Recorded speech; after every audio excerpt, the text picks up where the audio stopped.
right, and welcome while we read about Appomattox Courthouse. This is the symbolic end of the Confederacy. It's not the official collapse of the Confederacy, but this is the end of the Confederacy. I mean, there's some minor stuff that happens afterwards, but this is the end. General Lee surrenders to General Grant on April 9th in 1865. The Battle of Appomattox Courthouse, which was fought in Appomattox County, Virginia, on the morning of April 9th, 1865, was one of the last battles of the American Civil War.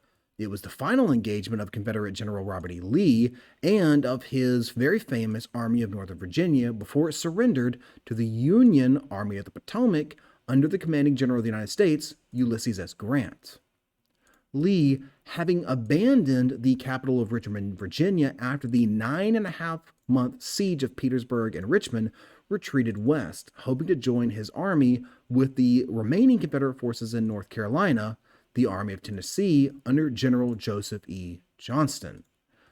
Union infantry and cavalry forces under General Philip Sheridan pursued and cut off the Confederates' retreat at the central Virginia village of Appomattox Courthouse. Lee launched a last-ditch attack in an attempt to break through the Union forces to his front, assuming the Union force consisted of lightly armed cavalry.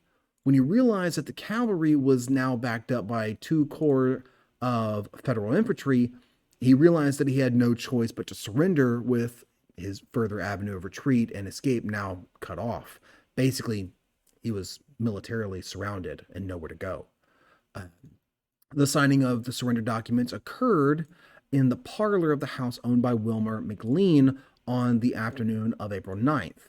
On April 12th, a formal ceremony, a parade, and the stacking of arms led by Southern Major General John B. Gordon to Federal Brigadier Joshua Chamberlain of Maine marked the disbandment of the Army of Northern Virginia, with the parole, that means you let them go free as long as they promise not to fight again, of its nearly 28,000 remaining officers and men free to return home without their major weapons, but enabling men to take home their horses and officers to retain their sidearms, that means swords and pistols, and effectively ends the war in Virginia. Basically, the eastern front of the war is over. The event triggered a series of subsequent, it means following, surrenders across the South, in North Carolina, Alabama, and finally in Shreveport, Louisiana, for the Trans-Mississippi Theater in the West by June, signaling the end of the 4-year-long war. The left, you have an actual picture of Appomattox Courthouse. The bottom left is a very famous portrait of Lee surrendering to Grant, and on the right you have a picture of the actual Confederate surrender flag used in the Battle of Appomattox Courthouse. So, in the surrender of Appomattox Courthouse, you have Grant and the Union forces surrounding Lee, cutting off his reinforcements. Lee's forces had dwindled now to less than 30,000. They had very few rations, and some of them were actually slowly starving to death. On April 7th, Grant requested Lee to surrender, and Lee asked for terms. Unconditional surrender. Grant, of course. Unconditional surrender.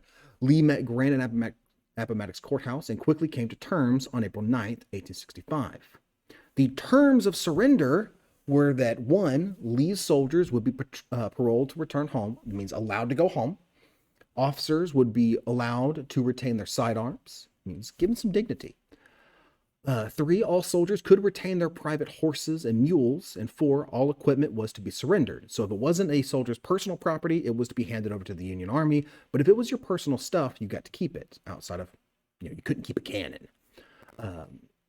25,000 rations were issued by the Union Army to the Confederates. So the starving Confederate Army would, A, no longer be a Confederate Army, and B, would now be fed by the victorious Union Army.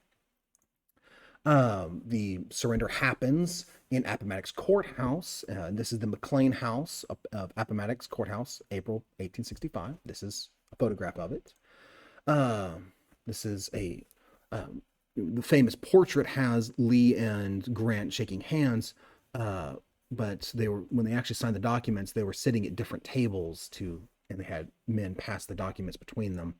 And this leads to Jefferson Davis, who refuses to surrender. And in a brilliant stroke of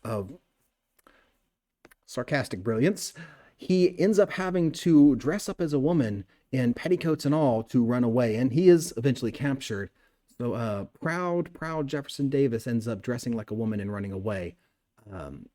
Because unlike most of the soldiers who respected General Lee and surrendered when he surrendered, after General Lee surrenders, Jefferson Davis does not. It's not until he's actually captured that that happens. Of course, right before this had happened, Lincoln had been assassinated on April 14th.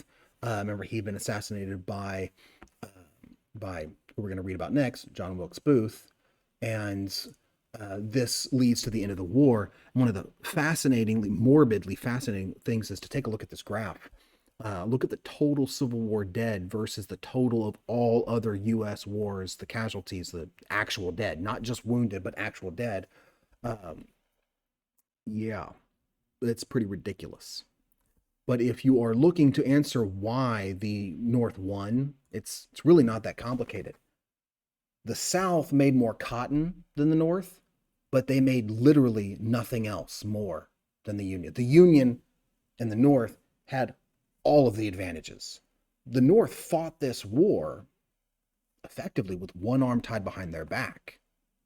The North never had to go into a state of total war. They outproduced the South in everything except for cotton. So they bought cotton from other places.